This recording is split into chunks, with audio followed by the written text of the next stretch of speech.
Thank you. It's a privilege and honor to be here.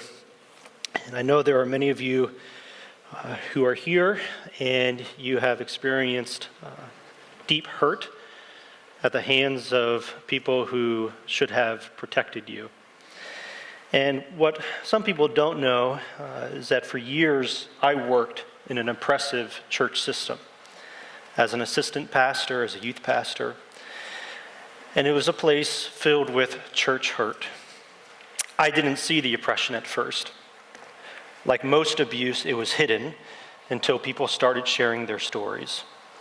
And I quickly became a target myself when I started advocating for the hurt, for the abused, and confronting the leadership and their cover-ups. It eventually reached a point where I could not remain one more day while walking with integrity and while ensuring the safety of my family. Never thought that it could get that bad.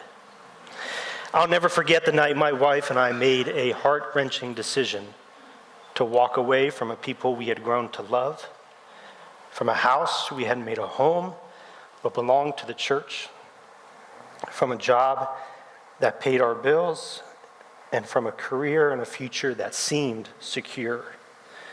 And so for 1 year, we lived with our small children in a basement apartment in my grandparents' home that they graciously provided to us. 6 months later, 6 months after I resigned, I returned to the church. Not much had changed since I had left. Pastor had been forced to resign, but the board was still covering things up, and our hearts were breaking for the people. So we decided that we needed to meet with the board, and in that meeting we told them that we would be gathering with the church and that we wanted their support. And so many difficult conversations followed, but they called a meeting on a Monday night, and we went back. And it was a stormy, I'll never forget the atmosphere. It was storming, it was windy. I got up to share. Board members were sitting in the row to my left. My wife was sitting here. And I started to speak, and I said, in August 2014, the board, and then there was a bolt of lightning that just struck and just stopped me. And a friend of mine yelled out, "Speak." So I continued, and for 45 minutes I revealed what I believed the church deserved and needed to know. And I'll tell you the end of that story, near the end of my talk here. But those years were filled with confusion. Is something wrong with me? Am I the only one who sees this? In a sense of captivity. How do I get out of this? Everywhere I turn, there's a wall. There are times in our lives when abusers take hold of the pen of our story. And when that happens, you fear turning another page because you don't know what the next paragraph or the next chapter might hold. You've lost control of your own narrative, and it is now in the hands of others. So this topic is personal to me, but I also relate to it as a researcher, as Julie mentioned. My doctoral research focused on how evangelical organizations manage the impressions others are forming of them in the wake of an image-threatening event. Over the past few years, I've looked at more than 500 cases of church leaders who have been publicly exposed for all various types of abuse, most commonly the sexual abuse of children. And I will say, I believe it continues to worsen. There's a lot of good that is being done, but far from being mitigated, there is a problem in our churches. I also scoured the Bible for examples of these tactics and discovered their consistent use by evil itself. So the pattern I observed among organizations covering up their wrongs were the same patterns I observed in the abusers in my own life. And I now believe that they are the same patterns you will find wherever evil manifests itself, around the world and throughout history. So my goal this morning is to help you to begin to see that pattern. An important step to recovery is acquiring an ability to make sense of what happened to you. It's to begin to chart a course between the false reality constructed by the abuser and what is actually true. To be able to speak what has been unspeakable, to express what has been inexpressible, to move from confusion to clarity, from captivity to freedom. And I believe the truth has the power to help us do that. Some of what I share might be difficult for some of you to hear as I describe the specific ways in which individuals and organizations control information and control people. It may bring to mind some of what you have experienced yourself or are currently experiencing, and I just want you to be aware of that. Well, what is spiritual abuse? I find an appropriate description in the words of God recorded by the prophet Jeremiah in chapter 5 of his book. Listen to these words. Wicked men live among my people. They watch like fowlers, like hunters, lying in wait. They set a trap. They catch men. Like a cage full of birds, so their houses are full of deceit. Therefore, they have grown powerful and rich. They have become fat and sleek. They have excelled in evil matters. They have not taken up cases, such as the case of the fatherless, so they might prosper. And they have not defended the rights of the needy. Notice the emphasis on deception, on dishonesty, on dealing falsely. Houses full of deceit. And we've witnessed how churches can be full of deceit of all places. And that deceit reveals itself in language. The late Russian poet and essayist Joseph Brodsky, who was expelled from the Soviet Union, said this: "You think evil is going to come into your houses wearing big black boots. It doesn't come like that. Look at the language. It begins in the language." Notice too, in that passage from Jeremiah, you may have heard and captured the image of a trap. Hunters lying in wait.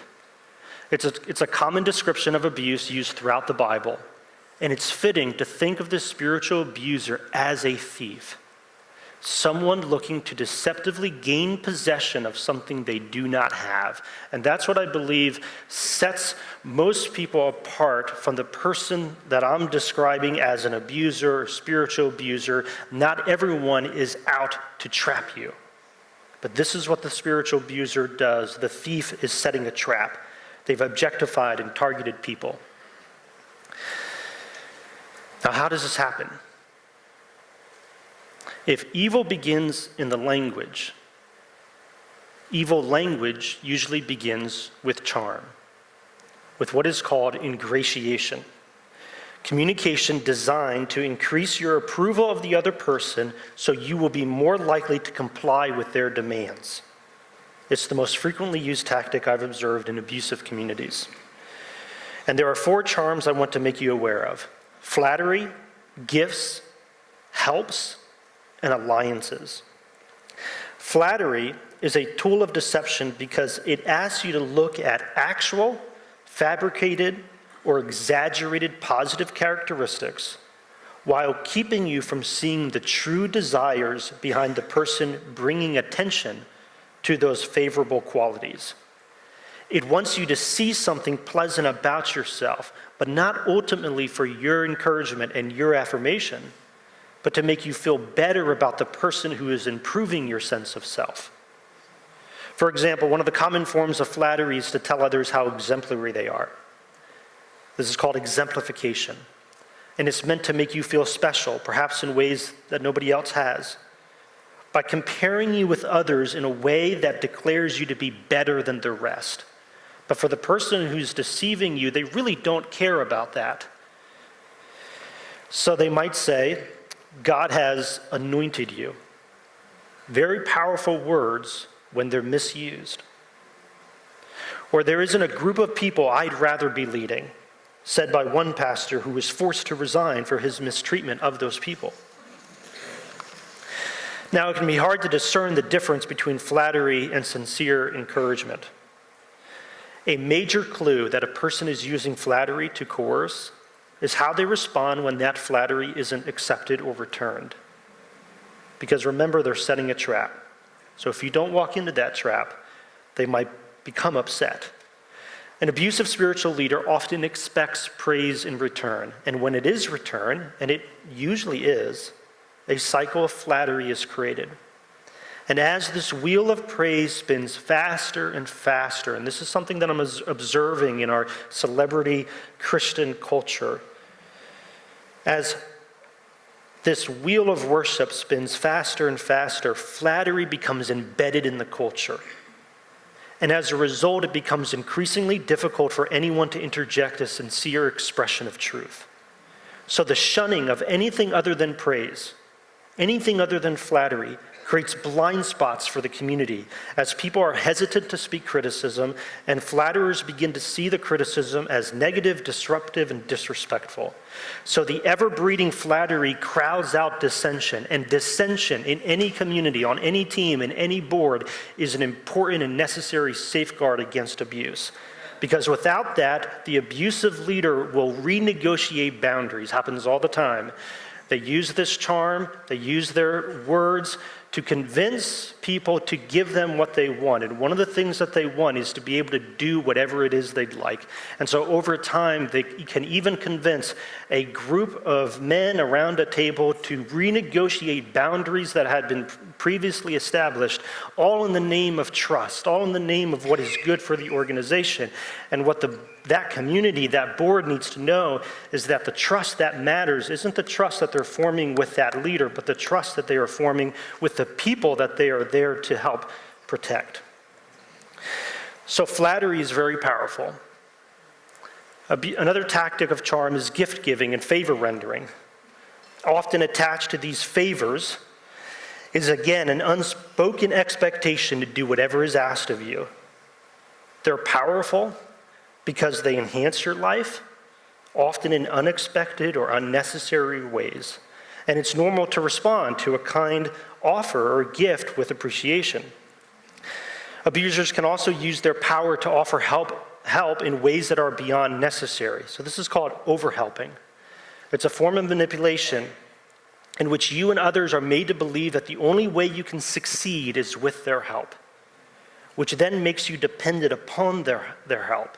And it's also a common form of isolation. So it's one of the things that I've observed in many different cases where somebody in a position of power convinces someone with less power that they and they alone can help them achieve their goals and their dreams. And so they offer that help not as a way of actually helping that person, but as a way of controlling them and isolating them. And by the way, that's also tragically been used to gaslight and condemn and shame those who are victimized. People have been said, well, you should have known not to have been alone with him. Why were you agreeing to allow him to mentor you or coach you?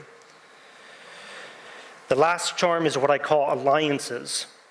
When someone seeks to control your behavior by highlighting your commonalities, like shared opinions or shared experiences, they are seeking to establish an appearance of an alliance. You and I have more in common than you think. It sounds like we both want the same thing. There is more we can agree on than disagree on. We see this in abusive pastors who attempt to make a comeback. Often what they do is they move from this keystone status where they want people to see them as close to God, and they find themselves in a valley or in need of second chances or in a gutter. And so they find people who they believe have similar experiences, and so they try to form an alliance, a church around that. And it's a tactic of ingratiation. What people often don't know is that the abuser has simply found a new group to manipulate. I want to propose a similar process that often happens concurrently with charms. So this is a second set of behavior. And it's a process I'm calling dismantling. If charms use favor to create trust in the abuser, dismantling is designed to use fear to create distrust in the victim's external and internal worlds. Those who use charm to control, and many of you, I imagine, have experienced this and can relate to this, those who use charm are actually smugglers of fear. Deep below layers of flattery and gifts and helps and alliances lie messages of coercive power that whisper up to the victim that non-compliance could result in harm instead of charm. In other words, the abuser transports fear in packages marked love. Now imagine this stage represents the whole of my life. And I am targeted by an abusive person. This stage, this life, perhaps there are relationships, perhaps there are beliefs, perhaps there are desires, represent my presenting life, the life that the abuser is presented with. And since the abuser wants to control, he might get to work at dismantling this entire presenting life, this stage. And the way in which they do that is by cutting you off from your external supports while humiliating and debasing your identity, your inner world. The abuser constructs a world for the victim and asks them to trust in that world alone, which requires that they deconstruct the presenting world of the victim and trick them into distrusting those worlds. So they bend trust. This is why it's a betrayal of trust. Not even just a betrayal of trust, but it's an exploitation of trust. This is part of the reason why it's so damaging, because the spiritual abuser, the person in that position of trust, is actually bending trust away from those who are trustworthy and toward the abuser. Trauma expert Diane Langberg points out that the word trauma comes from the root tra, meaning to turn, to twist, or to pierce. It's an appropriate description of what the abuser does to a victim. She quotes a trauma victim in one of her lectures. She says this: trauma is not only global around the world, but it is actually global within the world of the person. There is not a single place within them where the impact is not comprehensive and all-encompassing. If you take a tour into their life, you will find nothing but ruins. Ruins that need excavating in order to find even a speck of life remaining. Nothing but ruins produced by people expected to bring life. The abuser dismantles the victim's interior life, and it often starts there, through identity attacks and through humiliation. So teasing, bullying language, name-calling. All of these draw attention to the perceived negative attributes of the victim, which debases them and breaks down their sense of self-worth and self-respect. And this happens even publicly, where in abusive communities, and I've seen this in multiple places, a preacher or someone who has authority over the community might humiliate people that are in the audience, or humiliate entire groups of people like children who often aren't in a position to advocate for themselves because of their powerlessness. And when those are left unchallenged and uncorrected, or worse, when they are met with laughter, which is a key indicator that humiliation is taking place, victims are set up not only to be humiliated in that moment, but to more readily accept similar attacks from those in their life who have been conditioned to see them as occupying a lowly status. This is why we also have to talk about our cultures in our churches and in our families and the way in which we raise children. the ways in which we talk about other people, even those who are our opponents. The abuser might also attack the victim's ability to choose for themselves, attacks their sense of agency. This is what legalism does.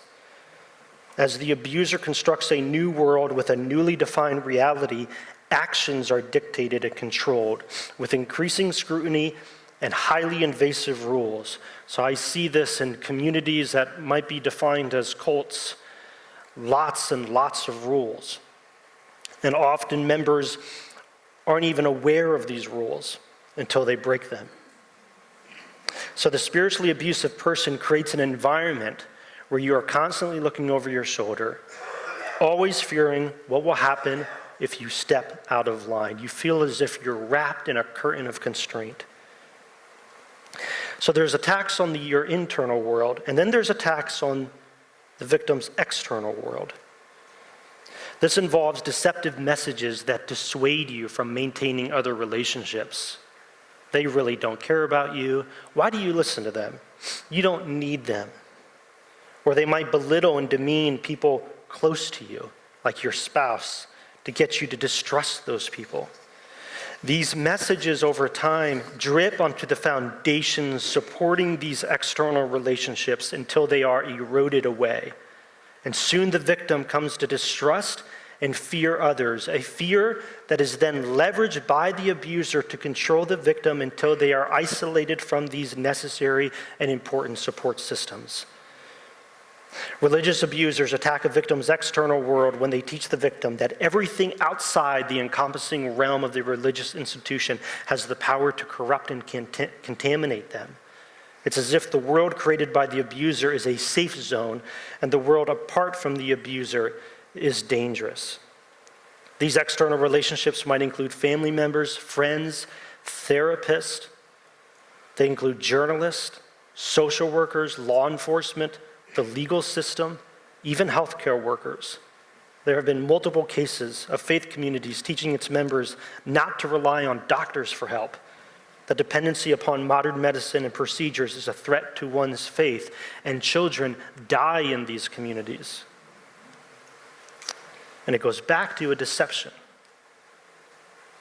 The spiritual abuser also attacks your understanding of God in the Bible and seeks to cut you off from that. The Bible records Satan attacking Eve's perception of God when he asked her, "Did God really say?" The abuser might try to convince the victim that beliefs which would warn them against acting according to the abuser's wishes are actually unfounded.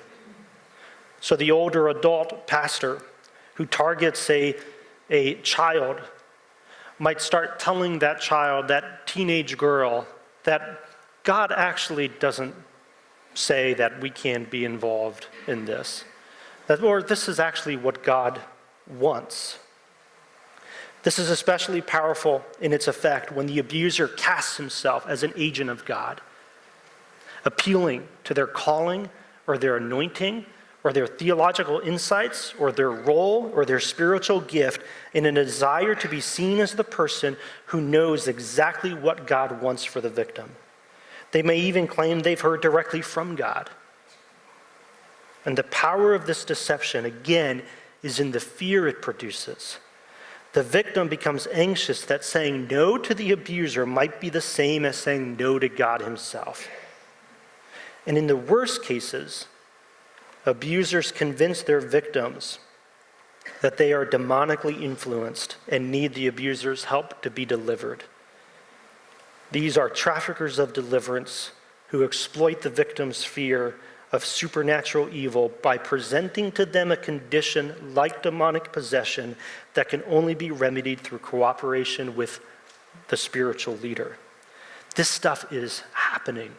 Just a couple weeks ago, came across a story and had to just leave, and I drove for 30 minutes to just anywhere, and I was just weeping and crying out to God on behalf of a young person who should have never experienced what they did. It's the classic trip of the prosperity gospel preacher who promises future blessing if you only send them your money. They con people. The spiritual abuser is a con artist. They con people into giving by exploiting fear and uncertainty. They don't actually care about prosperity. They set people up to want to give their money away by convincing them of a problem, and they need them to remain convinced of those problems, and then tell them that that problem can only be solved by accepting the preacher's solution. So the deception is not just in the offer of prosperity, but it's in the elaborate and serpentine setup that causes people to believe they need the prosperity that is being offered. Now, once the abuser has ruined the victim's internal and external worlds, isolation can be more easily attained. So it's in isolation then that boundaries are more flagrantly disregarded. The abuser wants to keep discovering what he or she can get away with, constantly renegotiating those boundaries, always moving closer and closer to a total annihilation of the victim's worlds. A world in which the victim feels confused and captive, no longer able to tell what is normal behavior and what constitutes abuse, and having no way of escape. Just recently, girl was freed from an abusive church, and she said, "I didn't know what normal was." As trust is built through charm and as confidence and external and internal supports are eroded, the abuser feels greater freedom to test boundaries, knowing the victim has been conditioned to doubt their own intuition, will grant to the abuser the benefit of that doubt, and will be cut off from external help. Now, I want to bring your attention to another important piece to all of this, and that is the role of the community. If an abuser has inordinate control over a community of people, which is often the case, then that community can become spiritually abusive as well, and might begin to mirror the abuser in their use of these attacks. One of the common denominators I've observed throughout the hundreds of cases I've studied is that the community has positioned the leadership role as a keystone holding everything together. An arch has a keystone at the very top, holding the entire structure up. You remove the keystone and the arch collapses. And many of our systems are structured around a single keystone, much in the same way ecosystems have keystone species, an animal that is necessary for the ecosystem to sustain itself. So you have a community in need of a keystone, and you have narcissistic individuals, hunters, scouring the landscape for an opportunity to occupy a keystone role, from which they can gain possession of the things they want. So together, the abusive leader and the community cooperate to maintain the performance needed to keep the structure intact. Now, why does this matter? Because the truth teller, which is often the victim, the one speaking out, will become a threat to the community. The abusive system then assaults the internal and external worlds of the victim in the same way the abusive individual has. It's as if the victim has been handed over by the abuser to a team of abusers to begin the dismantling process all over again. These attacks put the truth teller on the defensive. They're now the ones who are under investigation and scrutiny, who are backed into a corner, asked to give an account for their behavior.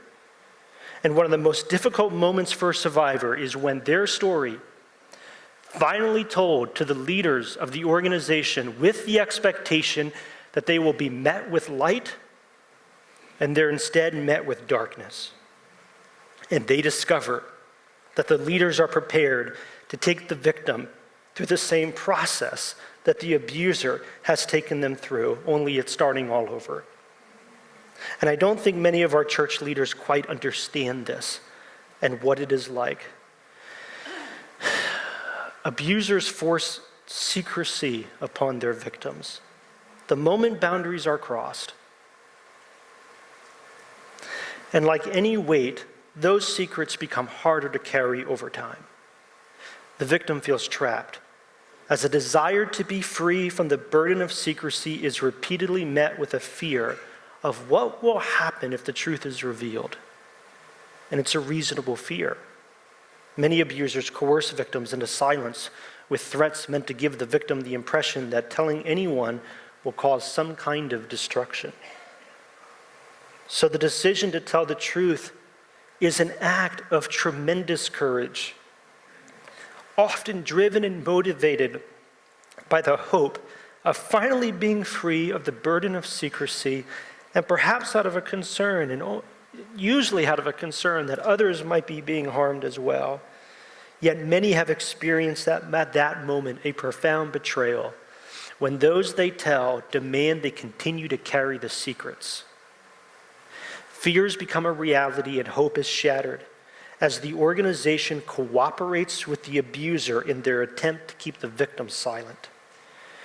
A refusal to believe, to respond with justice, and to respond with care and compassion asks the victim to bear new secrets, making the oppression even weightier as they leave carrying not only the truth about the abuse and not only the truth about the abuser, but now the truth about the telling, the fact that they told someone, and also the truth about who they told. So the victim tells with the hope of being free of these dark secrets, but tragically leaves carrying more of them.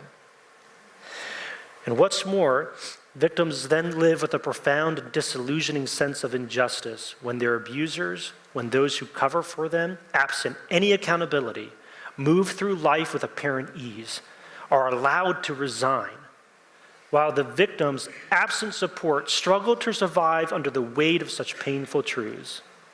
The darkness of the secrets seems to only envelop the victim. We must begin to grasp the harm that is caused, not just by the abuser, but also by those who fail to act when they become aware of the abuse. And our churches are only safe when victims are free of such secrets, because they no longer have to keep their stories close to their chest for fear of how others will respond. I only have a few minutes left, and I'm giving you just a glimpse of this pattern. It continues. There are additional strategies. Supplication is one that many have experienced. They finally tell, and the abuser is exposed and know they're being exposed. And rather than admit, they act as if they are the ones who are being harmed. This is called supplication. So analogy is, imagine there's a road here, and there's a lion, and the lion represents the abuser, and there's a sheep, a lamb, and the lamb represents the victim. The lion is trying to devour the lamb and chases the lamb into a thicket. And the lamb is trapped, and the lion is trying to get at it. And then some shepherds come walking down the path, and the lion hears them approaching, fears that they might see what is happening. And so he jumps into the bushes on the other side of the road. It's all he has time to do. And he wraps himself in lamb's wool. And not wanting the shepherds to discover the true lamb, on the other side, he begins to cry, "Help, help," and make a lot of noise. And the shepherds, familiar with that cry, gather around the lion, who they think is a victim, and they reach out with arms to help, while the lamb, the victim, is seeing this tragic turning away and turning toward. And still the only people who know what is really happening is the victim and the abuser. It is a tragic deception. That's called supplication. And there's all different ways in which somebody might plead, all these different ways they might call for help and convince people that they're the ones who really need compassion. If that doesn't work, then they might use all these different kinds of defenses. Usually that starts with a complete denial. I'm being misrepresented. They're confused. They're out for revenge. They're making things up. If that doesn't work, they'll try to excuse themselves. They'll try to say that it was unintentional or it was out of my control. I was impaired in some way. I was under the influence of some kind of drug or alcohol. I was stressed. I was sick. They're trying to suggest to you that they should be excused because of something outside of their control that caused them to act in a way that they would not have acted if it wasn't for these external factors. Or they might suggest that they're not the real agent, it's somebody else's fault. If they can't excuse, then they'll try to justify their actions. They often do this by placing the victim on a scale. I call it a scale of injury or a scale of victimhood. So they'll try to say, well, the harm wasn't really that bad. They're making too much of this. Or they might say, they're not really a victim, that they're not innocent, that they're the ones who seduced me. Or they might compare them to Jezebel. And so that's another strategy, is the spiritual abuser will try to make all of these comparisons. I'm David, they're Jezebel. So they use scripture. They don't actually care about the right interpretation of those scriptures. They only care about how those scriptures can be used to accomplish their deception. If its justifications don't work, then they might appeal. They might say, well, he's just a man being a man, or he's from a different generation, or this is just normal in our culture. And there's all these different kinds of appeals. So you're starting to find that there is a fortress that is being built. And abusers will use these deceptions, these tactics in increasing speed and with creativity. They will adjust tactics depending on the situation and depending on the audience, like constantly putting up a different wall. And just when you think maybe all of that doesn't work, when they actually have to acknowledge the truth or at least give some kind of concession that, yes, okay, this really did happen, often then they'll apologize, but it's not a true apology. They're waving a white flag, hoping that people will be disarmed when they see that false white flag. And one of the indicators of that false apology is that it's short, it's packaged in defensive language, it's packaged with a lot of self-promotion. This isn't who we actually are. And if that fails, then there's more. They will often engage in what's called pro-social behavior. If they can't remove a negative event from their history and from the public eye, they'll try to dilute that by drowning it in a sea of good. Look at all the things that we're doing that are for the good of people. But they're not actually concerned about those good things. They treat morality like a commodity, something that they can sell to people. They don't actually have an ethical concern about the ethical things that they're doing. And the reason I know that is because they still haven't spoken the truth. They still haven't done the hard work of bringing the full scope of their harm into the light. So there's a lot to this pattern, and I hope perhaps you can begin to see some of it. I believe recovery is found partly in beginning to see and make sense of what happened to you. I also believe, and I'll leave you with this principle, there's no blueprint to recovery. But what I found to be true in my life, and I believe it can be true in yours, is this process that so often you go through when you're under the grip of an abuser or an abusive community, it can in a sense be reversed. So it would be good for your healing, for your recovery, for the institution that's harmed you, to stop acting as if they have it all together, to stop engaging in these pro-social behaviors, to stop using all of these various defenses, and to actually apologize. After I confronted the board in the presence of the people, they invited me back and my wife. And they apologized, all of them. And they said, we acknowledge that, and they listed everything. And they said, we recognize that, and they listed all the harms that they caused. And we had the opportunity then to come up on the stage, they're up here, and extend forgiveness and to embrace them. And then all of the men who had ever served at the church as an elder got up on the stage, and together they confessed what they called systemic failure for years to protect the church. That for me was a moment in which I felt the shame being lifted off of my shoulders. So they need to do that. And there's hope that perhaps They will do that. And then as that happens, you find that your external world is being put back together again, and you feel free to go and see a therapist and to talk to others who have similar stories. And you find that your internal world is beginning to find nourishment again, and your self-confidence and self-respect is being restored. So it's a reversal of this process. And then you find that there are communities of people who aren't setting traps for me, that I can experience a family and a community where people aren't just seeing me as an object. I'm not being targeted. And trust can slowly over time be restored.